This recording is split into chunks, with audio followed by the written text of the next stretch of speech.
What's up, y'all? It's your boy Vinnie-Dangerous, and I'm back with another installment for the Dangerous Minds. I'm gonna keep this one a little short and sweet. Doing this one a little different than my usual. I'm sitting in the car right now because I just got done watching the Everyday Struggle with DJ Academics and Joe Budden, and I think her name is Nadeska. And they had the conversation about Tyler, the Creator. For those who don't know, Tyler has a new album coming out on the 21st, but it was leaked 2 weeks early. And this thing that everybody's talking about is him talking about his sexuality on a few of the songs. One of the songs being Garden Shed, where he alludes to basically coming out of the closet. And, you know, for one, if that's the case, you know, applaud Tyler, you know, for him, you know, coming out. If he's just trolling, this is something that he's been doing since his career took off back in like 2009. Even before that, he's always been an internet troll. So, you know, whether it's a marketing scheme or he's really being true to himself, you know, either way, good for you, man. But during the conversation about the topic with Joe Budden and DJ Academics, one of the things that pissed me off was their association with hip-hop and gay people, and I just wanted to address it. So the conversation went like this. Pretty much, you know, Joe opened up by saying, you know, he applauds Tyler, and, you know, this is a big thing for him, and, you know, it was kind of something that was kind of expected, and, you know, he was accepting of it and saying how hip-hop is a little bit more accepting than it would have been a decade ago. And, you know, right after that, you know, the girl, I think her name is Nadeska, and DJ Academics, they both just rammed down Joe's throat pretty much about how hip-hop still is in the dark ages when it comes to thinking about homosexuality, while the rest of the world is, you know, forward-thinking. Hip-hop hasn't caught up with that yet.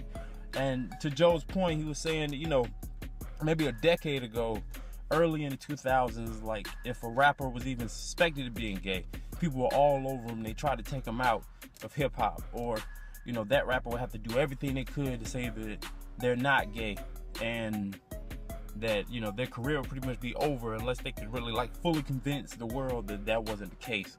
And everybody be trying their best to get you out of there. And, you know, in 2017, that's not the case. It's almost to the point where it's not even news anymore. So if somebody come out the closet, it's kind of like, well, it seems like a new one coming out the closet every week now.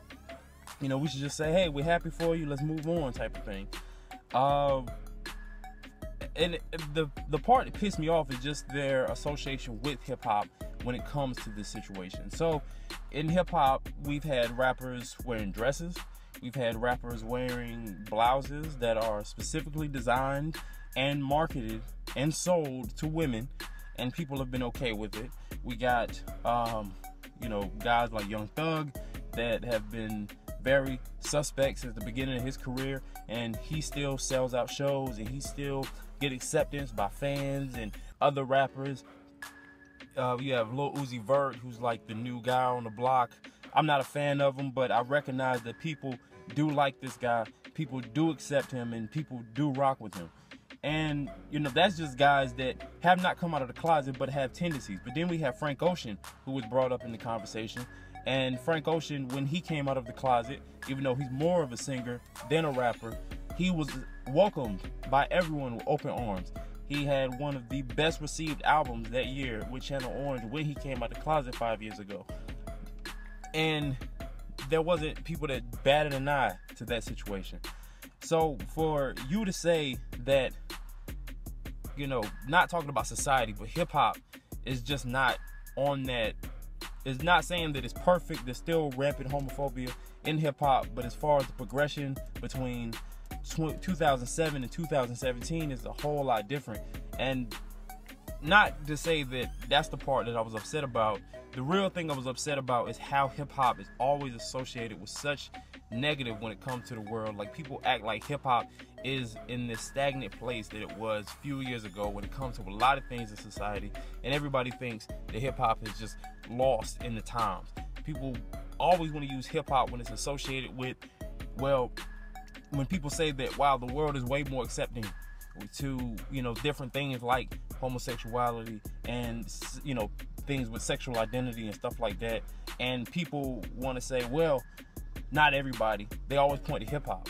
And just because hip-hop was the one that said it more directly than everyone else doesn't mean that hip-hop is the only culprit when it comes to homophobia and other things like that, when it comes to disrespect to women and stuff like that. Because you still see when it comes to women, the disrespect in the job market, the fact that women still make less than men, even though we're supposed to be this forward-thinking society.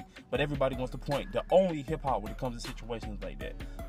I mean, you know, a few years ago, it wasn't just hip-hop that was homophobic, when people were afraid that if they came out the closet that it would be shunned by their society, their family, they would possibly lose their job, they would be discriminated against at their job and nobody would do nothing about it. You would get beat up at school. It's all this type of stuff that was going on in all walks of life, and it wasn't just hip-hop that, you know, was the culprits behind these situations. But everybody wants to point to hip-hop now, just because a few years ago everybody decided that they wanted to jump on the bandwagon and say that we love gay people now. But hip-hop is the only hip-hop is the only thing, the only society that said that this is the reality of the situation, this is how we feel about it.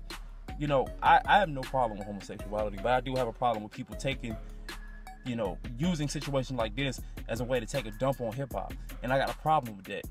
I got a problem with the fact that everybody wants to, you know, when it comes to progression, everybody acts like the world is just completely accepting. But when it comes to hip-hop, that the fact that we are honest about the fact that, hey, this society is not all accepting of everybody. It seems that the oppressed, one thing that Joe Budden said that stuck out to me was the fact that, you know, they talked about how if an aggressive rapper came out and said that he was gay, then he wouldn't be accepted. And I'm like, for one, we haven't seen it yet in this age. And then two, gangsters are already laughed at to begin with. Tough guys can't be tough on the internet. The internet runs everything. And if you try to be tough on the internet, you a joke. And that's the part that, it's like every time he made a point and he shut them down, they still reiterated, well, hip-hop isn't where it needs to be, and hip-hop isn't as accepting as it needs to be. And everybody wants to take a dump on hip-hop. Like, look, when it comes to misogyny, when it comes to homophobia, when it comes to, even when you talk about conversations of race and, you know, all that other stuff, hip-hop is not the only one. I said a year ago on this show, when it was still just an audio podcast, that you are not going to make hip-hop the scapegoat for your situations, for your political agendas, for your agendas to push a certain thought, and you're going to use hip-hop as the demonized, the thing that you want to demonize. I'm talking, I'm rambling, I'm angry about this shit because I'm tired of it. Is every time when conversations like this happen, it's people want to take a dump on hip-hop, and I'm sick of it. And really, that's all I got to say. So that's my response to the DJ Academics and Joe Budden Everyday Struggles conversation. This will be the episode, what is this? I think, 36, 34, 35. It's one of those.